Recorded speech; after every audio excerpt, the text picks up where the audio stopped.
होएगा कि यहाँ पर लोग किस कदर जज्बाती अंदाज में जो इमरान का जो नैरेटिव है, यानी नैरेटिव अब तो बात पीछे रह गई, जो इमरान पाकिस्तान के लिए तजवीज़ कर रहा है लोग उसको किस तरीके से मान रहे हैं।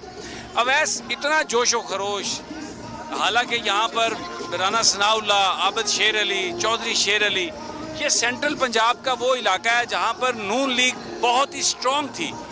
ये क्या हुआ है कि इस वक्त हमें यहाँ पर हर तरफ पीटीआई नजर आ रही है? जी बिल्कुल समीर साहब, 2018 के इलेक्शन से पहले की बात करें तो फैसलाबाद नून लीग का वाकई गढ़ था, लेकिन 2018 के इलेक्शन में अब वो गढ़ पीटीआई का बन चुका है। यहाँ पर पीटीआई सबसे ज़्यादा मकबूल जमात है। इस साल इमरान खान के 2 बड़े जलसे में फैसलाबाद में, और दोनों ही एक दूसरे को जो बड़ेपन में काटते थे, क्योंकि जो लोगों का रश था, जो लोगों का जोशो खरोश था बहुत ज़्यादा था, और वही जोशो खरोश दोबारा भी यहाँ पर उम्मीद कर रहे हैं। स्टेडियम की सिर्फ अगर बात करें तो 50,000 से ज्यादा लोगों की बैठने की गुंजाइश यहाँ पर, और अगर हम बाहर की बात करें तो 30 से 40,000 लोग जो अराउंड इसके जो सर्कल है वहाँ भी आ सकते हैं। तकरीबन 1 लाख अफराद की जो कैपेसिटी है वो इजीली यहाँ पर मुकम्मल हो सकती है, और इतने ही लोग यहाँ पर आने के चांस भी है, क्योंकि जुमरा जलसा जब हुआ था 15 जुलाई को तब भी बहुत ज़्यादा लोग निकले थे। इससे पहले धोबी घाट ग्राउंड में खान साहब आए थे, तब भी लोग बड़ी तादाद में निकले थे।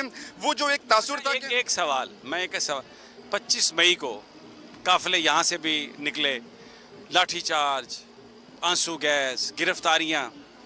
अभी पुलिस वाले बहुत हमसे प्यार कर रहे थे जब हम आए, तो कुछ अभी वही पुलिस वाले होंगे, कुछ 2 4 5 ही तब्दील हुए होंगे।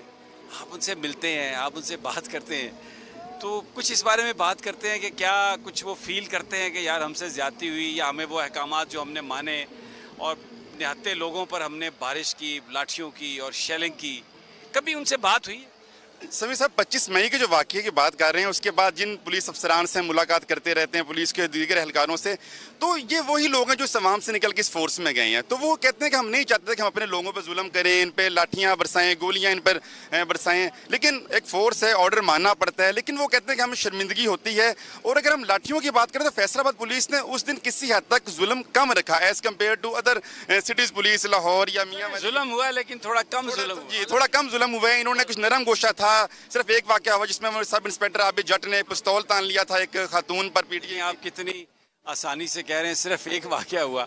आप पिस्तौल निकाल के, जो सरकारी पिस्टल है, एक खातून पॉलिटिकल वर्कर के ऊपर यूं तानते हैं, तो इसका मतलब ये है कि माइंडसेट तो वो बहुत ही बुरा माइंडसेट था जो लोगों को तो टॉलरेट ही नहीं कर रहा था। तो सभी सब बिल्कुल ऐसा ही है। वो एक शख्स के हद तक जालमाना था, लेकिन ओवरऑल हम बात करें तो पुलिस ने फिर भी कुछ हाथ बेहतर रखा। कई यहाँ से काफिले मोटरवे तक पहुंचे, पुलिस ने खुद जगह बताई कहाँ से आपने निकलना है, कौन से ऐसे खुफिया इलाके हैं जहाँ सब निकल सकते हैं, और हम शो भी करेंगे कि हमें पता नहीं चला काफिले वहाँ से निकल गए हैं। अभी जट को फायरिंग करते तरह के लोग, बिल्कुल ये बात सही कह रहा है वैस, हमें भी आज इतनी मोहब्बत की है पुलिस वालों ने, मैं I have no words to say. और एक यहाँ पर ये जो मैनेजमेंट है, इसमें भट्टी साहब हैं, सुफियान भट्टी साहब उनका नाम है, अबू सुफियान भट्टी,